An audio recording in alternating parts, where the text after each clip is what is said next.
Iglesia de Dios Evangelio Completo presenta un mensaje basado en la palabra de Dios. Oramos que este tiempo sea de edificación para su vida. Muy buenos días, mis hermanos, que la paz y la bendición del Señor esté sobre cada uno de ustedes. Gracias por unirse a la franja pastoral de este día especial donde a través de Canal 27 se le sirve a usted una serie de mensajes, temas variados, que de seguro el Espíritu Santo los ha preparado para que usted sea bendecido. Y justamente como usted lo está notando, cada palabra trae un mensaje especial para usted, justamente el que usted necesita. Y para su servidor que le toca preparar este mensaje, le aseguro que también durante las horas que he invertido para preparar este mensaje he sido muy edificado, muy bendecido. Igual espero que usted reciba esa palabra de bendición. En nombre de la Iglesia de Dios, Evangelio Completo de Guatemala, su amigo, su hermano Luis Fernando Zabaleta, le envía este fraterno saludo en nombre de toda la Iglesia. ¡Qué bendición! Hemos estado analizando en la primera epístola del apóstol Pablo a los Corintios, una carta que es el primer documento que se escribió del Nuevo Testamento. La primera epístola a los Corintios es más antigua que los mismos evangelios. Los evangelios están primero en el Nuevo Testamento, pero cronológicamente se escribieron unos 10 años después de que se escribiera esta linda carta. Y como hemos notado, esta carta incluye muchos temas relevantes de la vida cotidiana de la iglesia. Y por esa razón esta carta es muy importante, al igual que las cartas, por supuesto, porque en las cartas el apóstol, este gran escritor, este gran siervo del Señor que Dios utilizó para escribir por lo menos unas 13 cartas en el Nuevo Testamento, de los 27 libros que tenemos en el Nuevo Testamento, Pablo fue inspirado por el Espíritu para dejarnos este tesoro que partía desde la experiencia, la cotidianidad, la vida de la iglesia, que tenía en su diario vivir una serie de problemas y temas que debía resolver. Recuerde que estamos hablando en la época temprana, primaria del desarrollo de la iglesia. Hoy día, gracias a Dios, gozamos ya de una doctrina, gozamos ya de una estructura, gozamos de tradiciones bien establecidas que le van dando mucho sentido a la iglesia. Pero en esa época las personas todavía ni siquiera tenían la Biblia, solamente esas cartas que llegaban inspiradas por el Espíritu Santo y que resolvían muchos de los problemas que se tenían en la iglesia, y que aunque fueron cartas dirigidas para un pueblo específico y hace muchísimos años, más de, casi 2000 años de historia, todavía su mensaje es poderoso para nosotros y hay muchos principios de los cuales nosotros como iglesia nos beneficiamos siempre. Varios temas hemos tocado ya: el divisionismo partidista, la moralidad sexual. También hablamos acerca de los pleitos en la iglesia, hablamos un poco de la libertad que nos da el Señor. Y en esta ocasión quiero iniciar porque justamente llegamos al capítulo número 11. Algunos otros temas pues los he ido omitiendo para enfocarme en los grandes temas que contiene esta carta. Y al llegar al capítulo número 11, comenzaremos desde el 11, capítulo 11, 12, 13, 14, para hablar de una necesidad fundamental de la iglesia, como lo es el culto cristiano. En otras cartas el apóstol Pablo también tocará el tema del culto cristiano, pero a partir del capítulo 11, el apóstol Pablo quiere señalar algunas problemáticas que se vivían en esa época en la experiencia litúrgica, en la experiencia de iglesia congregada, y que debían resolverse para ser verdaderamente una comunidad de fe, de discípulos que aman, que honran al Señor. El tema entonces de esta mañana lleva por nombre culto santo. Culto santo.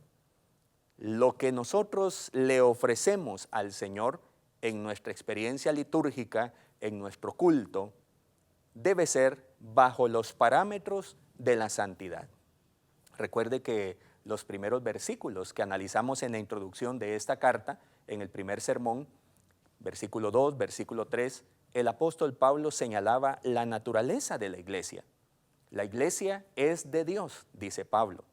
En segundo lugar, la iglesia fue santificada por nuestro Señor Jesucristo. Y número 3, la iglesia fue llamada a ser santa. En ese contexto, en ese marco teórico de entendimiento de la naturaleza de la iglesia, pues vamos a basar este mensaje, culto santo. Le voy a invitar entonces que usted me acompañe a 1 Corintios capítulo 11, versículo 17 en adelante. En su momento voy a ir tocando estos versículos que servirán de base para nuestra reflexión en esta mañana. Gloria al Señor. Permítame decirle, introducir este mensaje. Hace algunos años, mientras me encontrabas como estudiante de seminario, estudiando un poco la teología, la fe cristiana, uno de mis profesores trajo una frase para reflexionar. Y esa frase decía que, hablando de la liturgia, la verdadera liturgia, nos decía que la verdadera liturgia nos debe llevar del culto a la cultura. Nos debe llevar del culto a la cultura. Y por supuesto es fácil de identificar la intención de esa frase, que es muy importante lo que hacemos cuando nos congregamos en ese templo, en ese espacio sagrado que hemos dedicado para reunirnos y dar adoración al Señor. Es muy importante lo que hacemos allí, pero lo que hacemos allí debe ser también un momento de inspiración, de motivación para salir de nuestras cuatro paredes y ofrecer un servicio a Dios, sirviéndole a nuestro prójimo que está fuera de las cuatro paredes. Y es entonces cuando el culto se vuelve una experiencia muy relevante. Con esto se indicaba entonces, del culto a la cultura, que nuestra vida se convierte en un culto diario al Señor. Nuestra vida se convierte en una expresión de adoración. Me ha tocado escribir varios artículos basándome en lo que Pablo expresa en Romanos capítulo 12, versículo 1, 2 y 3, cuando San Pablo hace una exposición de que todo lo que ha hecho Dios en nosotros, y nosotros lo adoramos en nuestro culto público, en nuestras iglesias, todo lo que Dios ha hecho en nosotros debe servirnos de inspiración para poder ofrecer de la misma manera toda la bendición que Dios nos ha dado para la bendición de nuestros hermanos en la fe.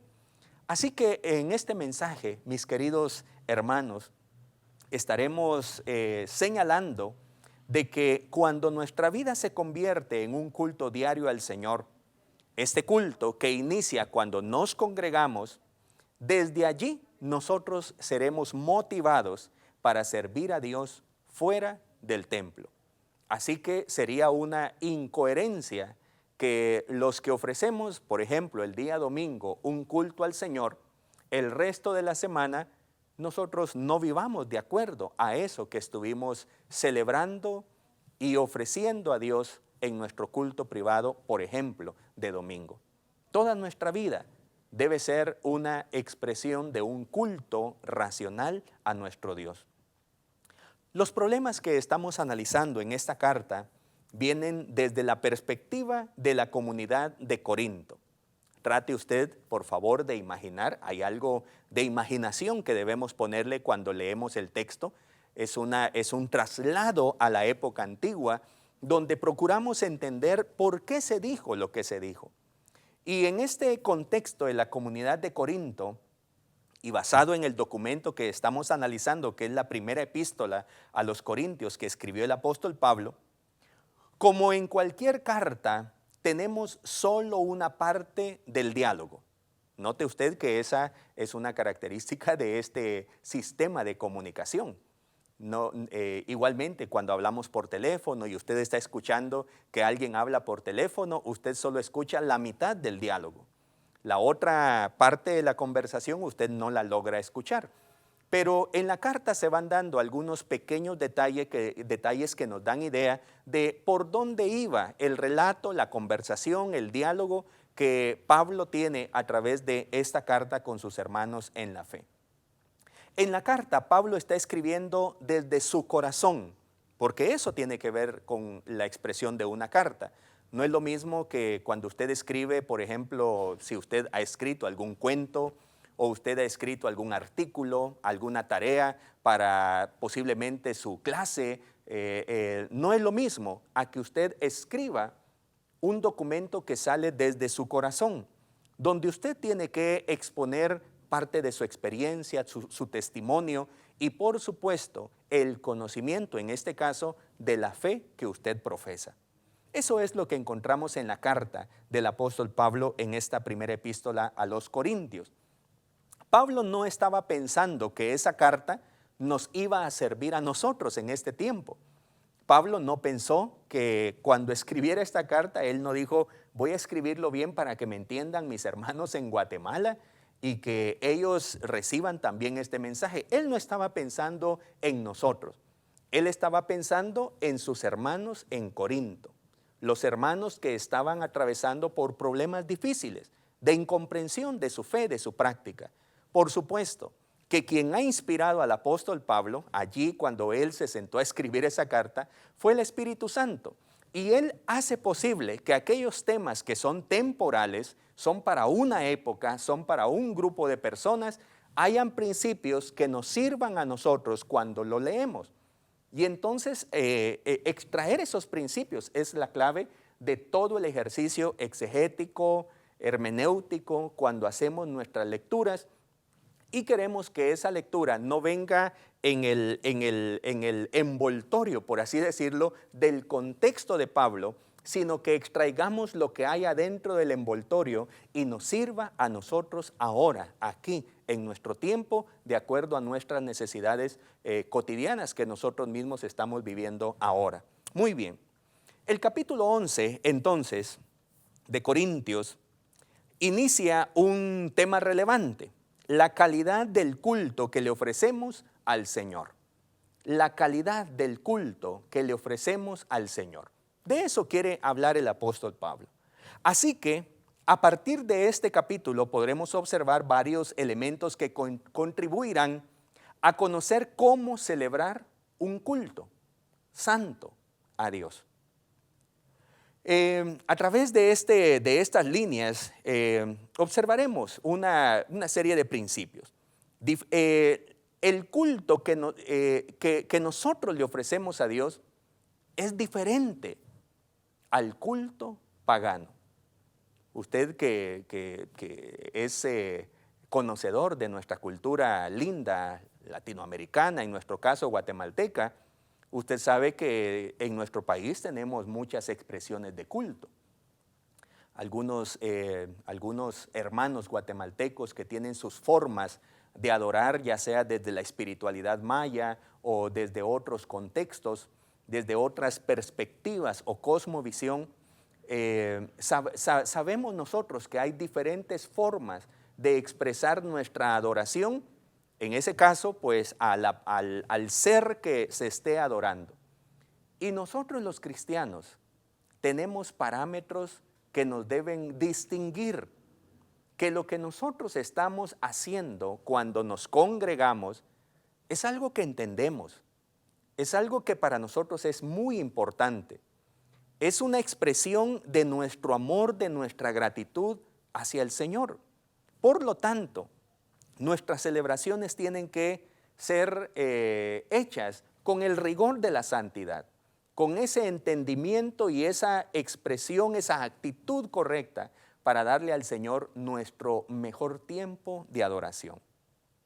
A diferencia entonces del culto pagano.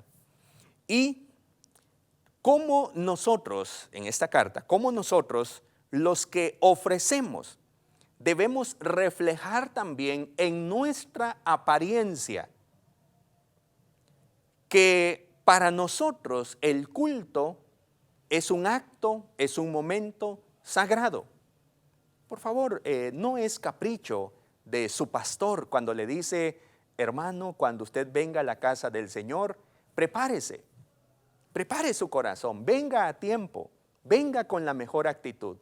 Recuerdo en mi iglesia, cuando yo era un niño, había un cuadro que recordaba un texto de Eclesiastés y decía, cuando fueres a la casa de Dios, algo así, perdón, se me fue el texto en este momento, guarda silencio, guarda tu pie, algo así dice, y acércate más para oír.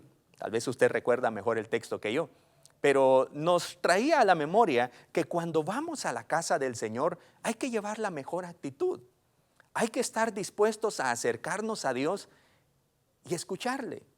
Hay que estar dispuestos a llegar a la presencia del Señor con nuestra mejor, disculpe la expresión, con nuestra mejor cara, para ofrecerle al Señor con gratitud todo lo que le traemos desde el corazón y se lo queremos ofrecer a Él. El apóstol Pablo va a señalar en los primeros versículos de este capítulo 11 lo importante que tiene que ver la apariencia de las personas que le ofrecen al Señor. Aunque algunos temas debemos entender que son estrictamente temporales en esta carta, como los primeros versículos del capítulo 11, versículo 2 al 16, se habla de un tema puramente temporal. Cualquier interpretación literal a ese texto sería un error. Si usted por lo menos revisa el título que tiene la versión Reina Valera, dice el atavío de las mujeres. Imagínense, es un tema totalmente temporal. Es un tema que era aplicado para nuestros hermanos en Corinto.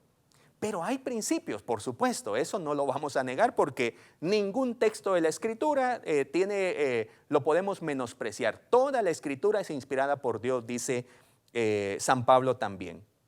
Así que vamos a encontrarnos algunas veces con textos que son temporales, que fueron para un grupo específico, pero que igual nos puede dejar principios para nuestro tiempo en la actualidad. En ese caso, el tema era para la comunidad corintia de hace 2000 años, se puede usted imaginar cuánto ha cambiado la cultura, y tenemos aún así grandes principios que nos pueden servir. Por lo tanto, quiero decirle que antes metiéndome directamente a lo que concierne al tema del culto, hay algunos textos del versículo 2 al 16 que son netamente literales y sería un error interpretarlos. Son textos históricos que sería un error interpretarlos netamente literal, al pie de la letra, como diríamos. En ese caso, pues habla acerca del atavío de la mujer que no voy a meterme a profundidad, pero sí quisiera dar una especie de reflexión breve acerca del principio que allí tenemos. Hoy día, ese texto sería inadecuado aplicarlo literalmente, pues la mujer el día de hoy goza de otro tipo de privilegios, ¿verdad? En ese caso, del 2 al 16, se señala que los cristianos que damos honor a Dios y celebramos un culto a Él, debemos guardar el decoro, debemos guardar el respeto y el pudor cuando estamos nosotros en la casa del Señor, y como lo hemos dicho, cuando no estamos en el templo y estamos dando un culto al Señor en nuestra vida cotidiana, también tenemos que manifestar esa imagen de ser personas honorables. Eso es lo que trata el apóstol Pablo. Fíjese que la cultura corintia denigraba a la mujer a tal punto que cualquier mujer podría hasta ser considerada prostituta o un objeto sexual. Cualquier mujer. Era una cultura muy rara a nuestra forma de pensar en el siglo XXI, donde estamos ahora. Y por esa razón, el apóstol Pablo señalará que la mujer debe proteger su honor. Ella misma, como una mujer digna, como una persona libre, hecha a la imagen de Dios, debe estar muy interesada en proteger su honor. Y en ese caso, contextualmente, utilizando un velo que demostrara que es una mujer honorable y es protegida por un esposo que la honra y la respeta. Una mujer que saliera a la calle sin su respectivo velo estaría expuesta a la falta de respeto de los hombres, a los cuales el mismo sistema de la cultura corintia les daría el derecho de irrespetar a la mujer. Vea que entonces la iglesia, la palabra del Señor y el mensaje cristiano es dignificador de la mujer. Jamás en la Biblia y en la cultura cristiana encontraremos esa terminología de machismo, de patriarcado, por supuesto que no. En la palabra del Señor y en la cultura cristiana hay un serio interés por la dignificación y el cuidado de nuestras hermanas que en el contexto de Pablo eran desvalorizadas. No es así en nuestro contexto actual. La mujer el día de hoy, gracias a Dios, gracias a los esfuerzos de la sociedad, de la fe, de la iglesia, ha alcanzado, goza ahora de derechos que le permiten ser respetada, honrada y dignificada. Aún así, el principio del pudor es necesario que se establezca, que se considere. El pudor, el respeto, el que nosotros guardemos nuestro cuerpo como templo y morada del Espíritu Santo. Vea que es un principio no solo aplicable a la mujer, es un principio aplicable al hombre también. El ser decoroso, el tener respeto por el templo del Espíritu Santo es algo que implica al hombre y a la mujer.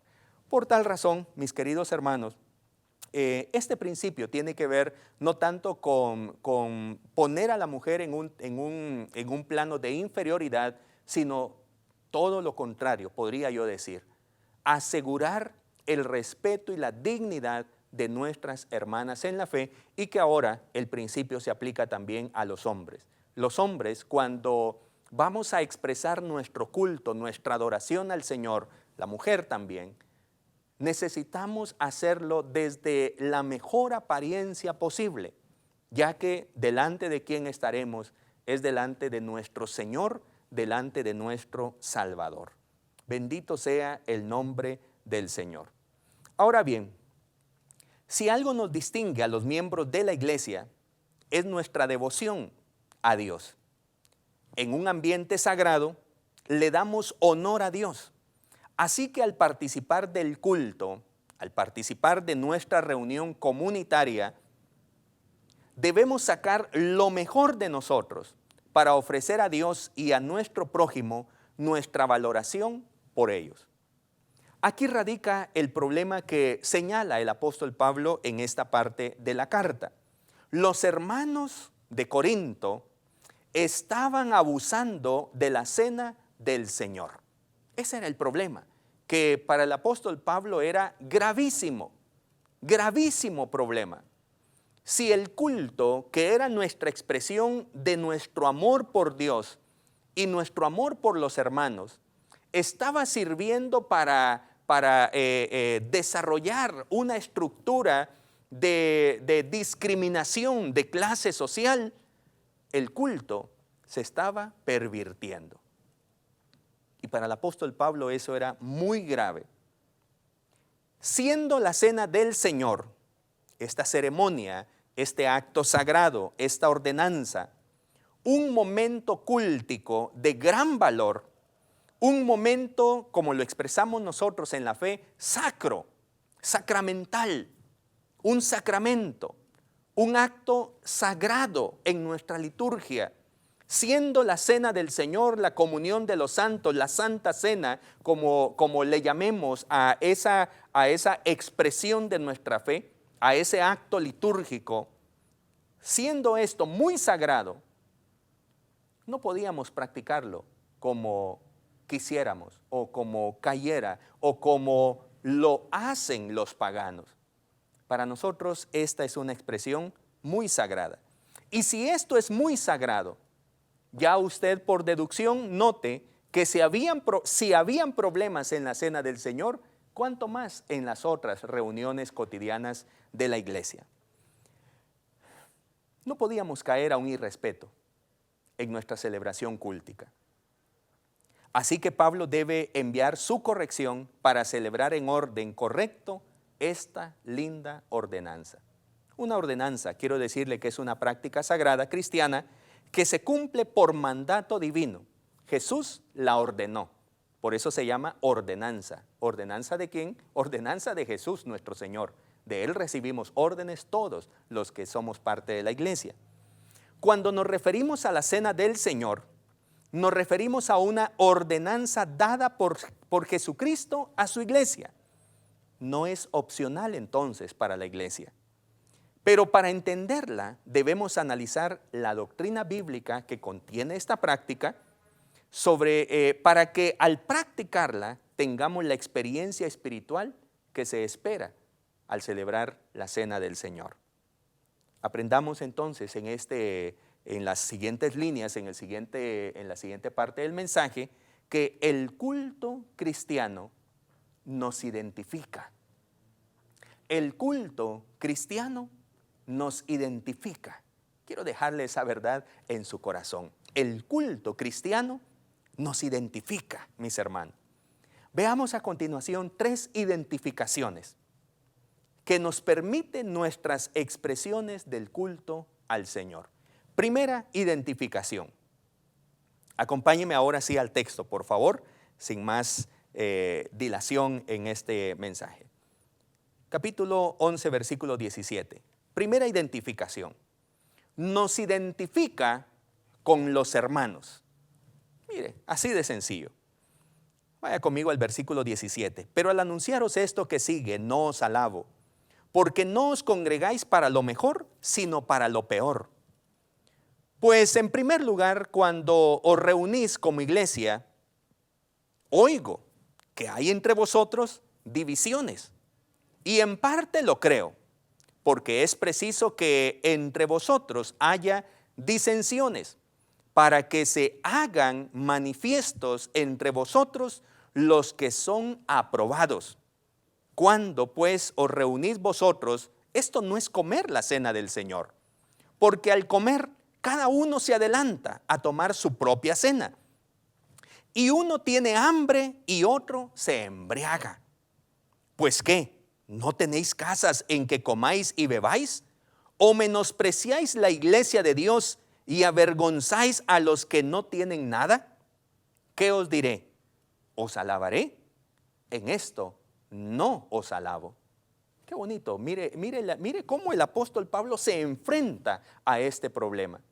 Y él le trae a la memoria a sus hermanos que cuando estamos reunidos, nos congregamos, nosotros nos identificamos con la familia de la fe. Nos identificamos con nuestros hermanos en el Señor, con aquellos hombres y mujeres que han sido lavados con la sangre de nuestro Señor Jesucristo. La iglesia es nuestra verdadera familia, hermanos. A veces me ha tocado reflexionar en mi propia práctica y de verdad mis verdaderos amigos están en la misión. No me refiero a la iglesia de Dios, me refiero a la misión de Dios. Mis verdaderos amigos están en la misión. Con los que más me identifico son con aquellos que profesan que Jesucristo es su Señor y Salvador. Esos son mis verdaderos amigos. Esa es mi verdadera familia. En la iglesia yo he encontrado a mis padres, a mis madres, a mis hermanos, a aquellas personas que hombro a hombro caminamos en la misión. El versículo 19 resalta, porque es preciso que entre vosotros haya disensiones, para que se hagan manifiestos entre vosotros los que son aprobados. La iglesia había asimilado una práctica antigua, una práctica que venía desde la cultura judía, cenar juntos. El desayuno, según los historiadores, era una comida muy ligera, un poco de pan mojado con un poco ya sea de vinagre o tal vez aceite, mojaban su pancito, medio lo comían y salían al trabajo. A la hora del almuerzo, sí tenían las 3 comidas, pero a la hora del almuerzo lo comían en la calle, por así decirlo. Era gente de negocio, gente de trabajo que se mantenía fuera de casa. Pero la comida principal para una persona de la cultura judía era la cena. Y para la iglesia, adoptar la cena como una comida especial fue un elemento cultural asimilado de gran valor. En la cultura de la iglesia se llegó a establecer con el nombre la fiesta del ágape. Era una fiesta comunitaria donde algún día de la semana los hermanos cristianos se reunían para comer juntos. Pero aquí se estaba dando un problema. Cada hermano traía algo para compartir, como cuando decimos aquellas comidas de traje, y cada quien trae algo para compartir con los hermanos. Qué bonito, porque comemos de diferentes alimentos que se llevaron a esa fiesta. Así imagine usted que eran aquellas reuniones en ese espacio donde se reunían los hermanos en Corinto. Ahí llegaban los ricos, posiblemente con sus comidas especiales. Allí llegaban personas adineradas con buen alimento, buena comida. Y a lo mejor llegaban los pobres que también querían aportar, no se querían quedar fuera.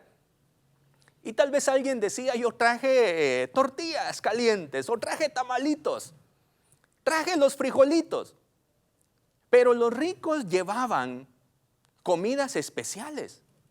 No sé, ahí tal vez usted ha escuchado que algunas comidas de esa cultura antigua y eran comidas carísimas, las lenguas de colibrí. Imagínese usted cuándo podía uno juntar semejante cantidad de lenguas de colibrí para hacer una pequeña cena.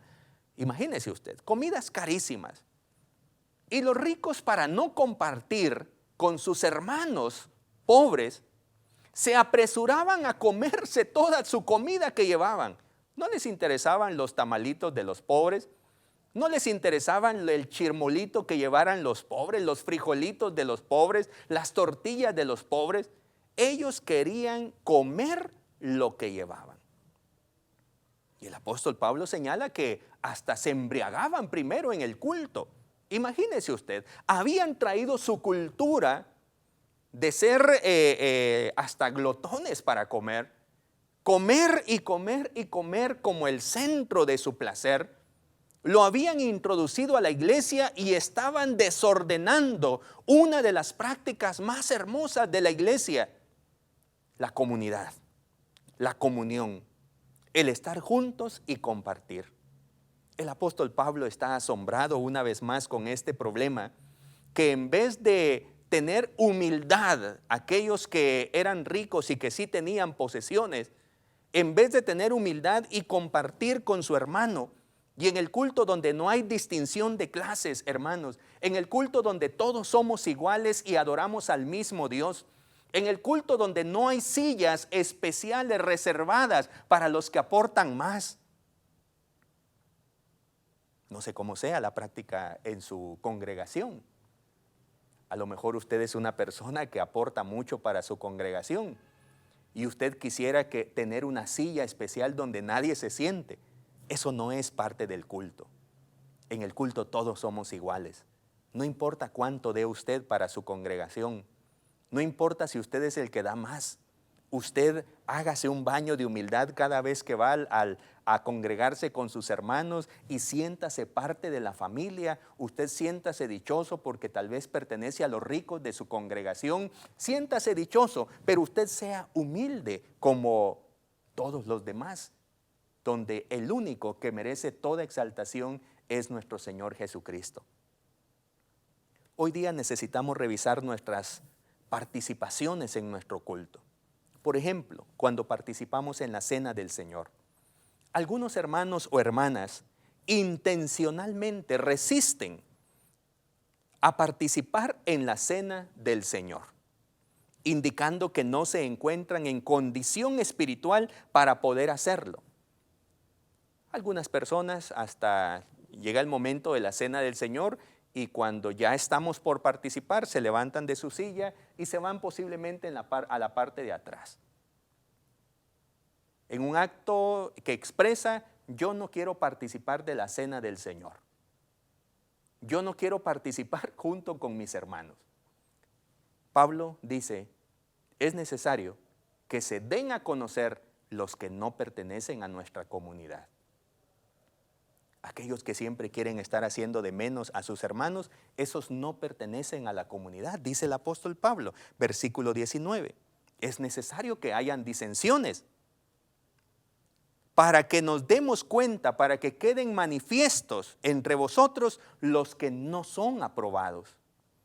Yo le animo, mi querido hermano y hermana, cuando nos toque participar del culto, pongamos como ejemplo la cena del Señor, es un momento para que usted se identifique con sus hermanos. Es un momento para que usted no piense en que a mí me encanta estar en mi relación con mi pecado. Es un tiempo para que usted diga, sí, yo he practicado el pecado y a lo mejor vengo este día a congregarme como una persona pecadora, pero es un momento para que yo me identifique con mis hermanos. Yo no pertenezco al pecado, yo pertenezco a esta familia. Yo no soy de esta familia donde hay amigos borrachos, donde hay amigos tramposos, donde hay amigos que no practican lo que yo practico. Participar de un culto me debe identificar con mis hermanos, con aquellos que han creído en nuestro Señor Jesucristo. Con esos nos identificamos, hermanos. Por esa razón, en este mensaje, tenga usted en su corazón esa verdad. El culto cristiano nos identifica. Cuando usted tenga la oportunidad de participar de la cena del Señor, una vez al mes, una vez a la semana, como sea su práctica en la iglesia, en su iglesia local, participe de corazón. Y eso mismo que usted comerá es lo mismo que comerá su hermano. No hay diferencias. Allí no se resalta la vanidad ni que alguien tiene privilegio y a alguien le vamos a dar en una copa especial. Todos participamos de lo mismo. Eso nos identifica. Eso nos hace humildes y eso nos permite el tener un culto santo para el Señor. Segunda identificación. Nos identifica con Cristo.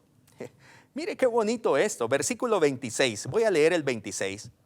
Dice el versículo 26. Así pues, todas las veces que comiereis este pan y bebiereis esta copa, la muerte del Señor anunciáis hasta que Él venga. Qué bueno es el Señor. Qué hermoso texto, que por lo general es un texto litúrgico que se utiliza cuando estamos celebrando la cena del Señor. Vea que el problema era ese.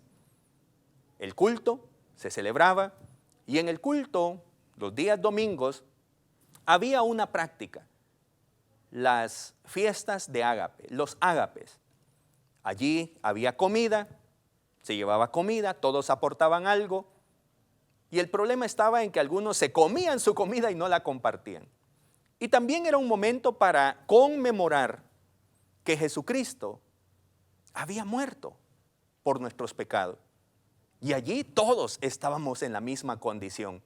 Allí no había rico ni pobre, no había romano ni salvaje, no había hombre ni mujer.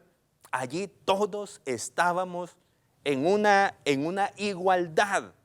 Porque todos merecíamos morir, pero por causa de Cristo, por el sacrificio de nuestro Señor, ahora teníamos esa gran bendición de ser parte de la familia de la fe. Si una persona participa de la cena del Señor, no solo se identifica con sus hermanos y hermanas, sino también con su Señor Jesucristo. Identificarnos con Cristo significa que cuando estamos participando de la cena del Señor en ese acto cúltico sagrado, usted trae a la memoria y se lee el pasaje donde Jesús tomó el pan en esa última cena que tuvo con sus discípulos. Tomó el pan, lo bendijo, dio gracias al Señor. Luego partió el pan y lo dio a los discípulos. Esos 4 verbos nos recuerdan quiénes somos tomados de la mano de nuestro Señor Jesucristo. Cristo dijo que el pan era su cuerpo. Pablo va a explicar en el capítulo 12 que la iglesia ahora es el cuerpo de nuestro Señor Jesucristo. Y ese cuerpo, esa iglesia, debe identificarse con el sacrificio de nuestro Señor Jesucristo. Así que cuando vamos a la casa del Señor a celebrar un culto santo, allí están nuestros hermanos. Usted diga, yo no tengo más amigos, esta es mi familia. Créalo en su corazón. La iglesia es su familia. La iglesia es el lugar, es la comunidad donde usted puede ser transparente. No hay necesidad de ir a hacer trampas a la iglesia. No hay necesidad de ir a mentir a la iglesia. Si en la iglesia somos gente de carne y hueso que nos estamos esforzando y nos entendemos unos a otros. Pero también cuando estamos en el culto, no solo nos identificamos con nuestros hermanos, sino que también traemos a la memoria que nuestra identidad es ser semejantes a nuestro Señor Jesucristo, porque somos su cuerpo. Aquellos cristianos inconscientes de su naturaleza enfatizaban más la cultura corintia, que la cultura cristiana. El culto expresa nuestra cultura, mis queridos hermanos. Cuando estamos en el culto, nosotros expresamos lo que creemos, nuestras formas culturales, como lo es la Cena del Señor, que nos trae a la memoria una identificación. ¿Cuál es nuestra relación con Cristo nuestro Señor? Y desde esta expresión de culto, cuando usted y yo entendemos que el Señor nos tomó, que el Señor nos bendijo y nos partió, que es la experiencia dolorosa de ser cristiano, pero también nos dio para bendición del mundo entero, entonces nosotros sabemos que tenemos una posición junto con Cristo de ser colaboradores de la misión del Señor. Estamos en este mundo con un propósito, y el propósito lo tenemos que llevar fuera de las cuatro paredes. No basta con ser cristianos de domingo. Necesitamos ser cristianos que le ofrecemos un culto al Señor todos los días. Me encanta una frase que dijo un teólogo europeo danés llamado Søren Kierkegaard, y él dice que amar al prójimo es ayudarle a amar a Dios. Amar al prójimo, y usted dirá, ¿y cómo amo a mi prójimo? Para la forma en que él había pensado es ayudar al prójimo a que encuentre la manera de amar a Dios. De esa manera nosotros expresamos nuestro culto fuera de las cuatro paredes. Cuando nuestra vida se convierte en una bendición y las personas logran decir, yo quiero lo que usted tiene, y le decimos, yo tengo a Jesús, te lo comparto. Gloria al Señor. Si usted mantiene esta identificación, también está anunciando que llegará un día cuando volvamos a comer con nuestro Señor Jesucristo esta cena. Y allí estamos anunciando su venida, nos dice el apóstol Pablo. El culto cristiano nos identifica. Y esto era lo que al apóstol Pablo le preocupaba, y para nosotros es de gran interés el que volvamos a estas enseñanzas prácticas. Cuando usted se congrega los días domingos, ahí está la familia, su familia.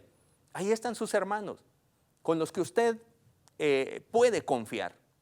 A ellos usted les puede abrir su corazón y decirle, hermano, necesito tu ayuda. Y usted sabe que no le van a fallar.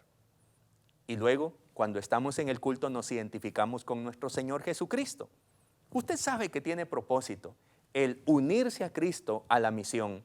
Porque si usted es el cuerpo de Cristo ahora, al ser la iglesia, usted ha sido tomado por Cristo, bendecido por Cristo, partido por Cristo y dado por Cristo. Alabado sea el nombre del Señor. Y quiero terminar entonces con la tercera identificación. El culto cristiano nos identifica con nuestra humilde condición humana. El culto cristiano nos identifica con nuestra humilde condición humana. Quisiera leer a partir del versículo 27 lo que el apóstol Pablo señalará como algo muy importante para no tomarlo livianamente, nuestra participación en el culto. Lo que nosotros hacemos expresa lo que creemos.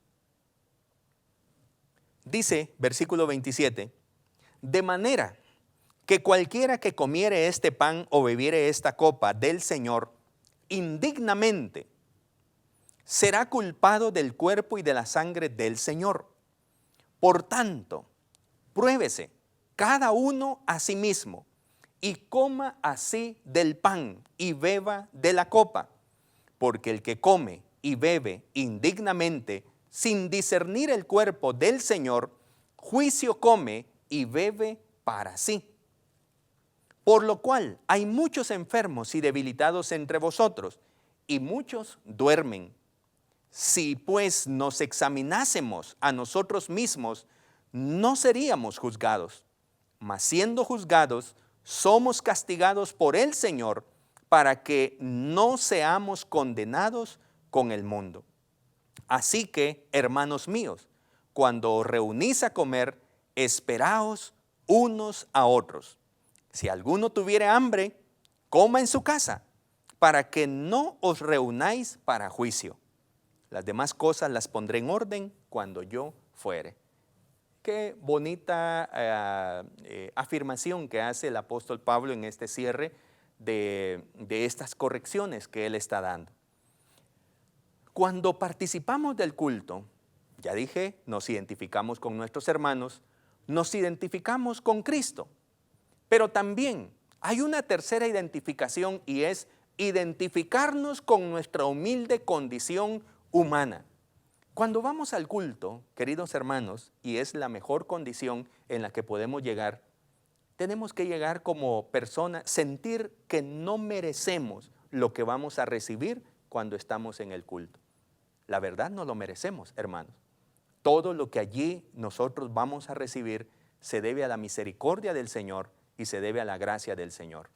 Nadie creo que llegue al culto por méritos propios. No creo que alguien diga, yo vine al culto y el Señor se siente privilegiado de tenerme aquí en el culto.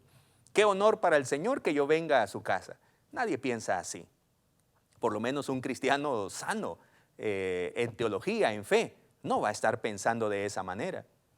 Un cristiano sano sabe que llegar a la casa del Señor es un acto de mucha reverencia y devoción. Por eso se prepara con anticipación, no está a la carrera. No está viendo si tiene algo más importante que hacer ese día o ir a la casa del Señor. Si me queda tiempo, voy a la casa del Señor. Si no hay otra actividad, voy a ir a la casa del Señor. Un cristiano sano en su fe, en su praxis, de seguro que entiende que ir a la casa del Señor es un privilegio. Y lo que hacemos allí, todo es parte de la cultura, dije antes. Llegar puntual y llegar bien vestido es parte de la cultura cristiana. Participar en el culto, llevar nuestra Biblia. Hoy tenemos la costumbre de llevar una Biblia digital en nuestros dispositivos, pero si ustedes mantienen la costumbre todavía de llevar su Biblia impresa, física, llévela.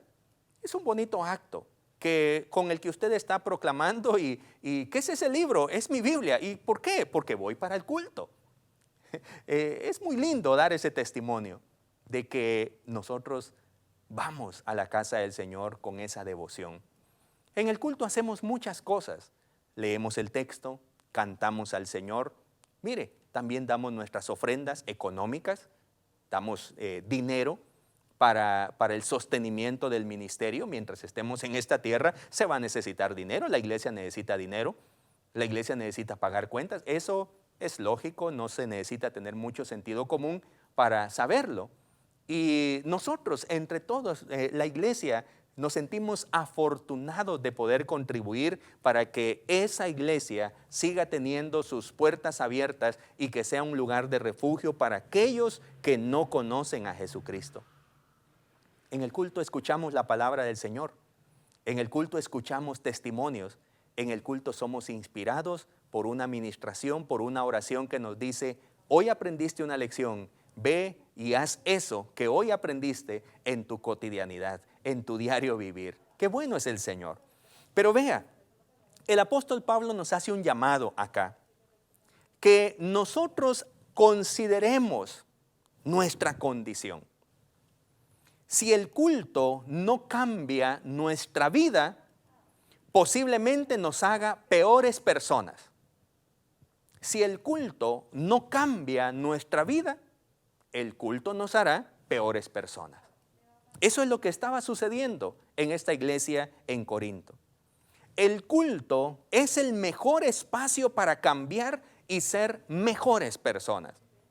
Cada evento en el programa litúrgico tiene la intención de cambiar nuestro pensamiento.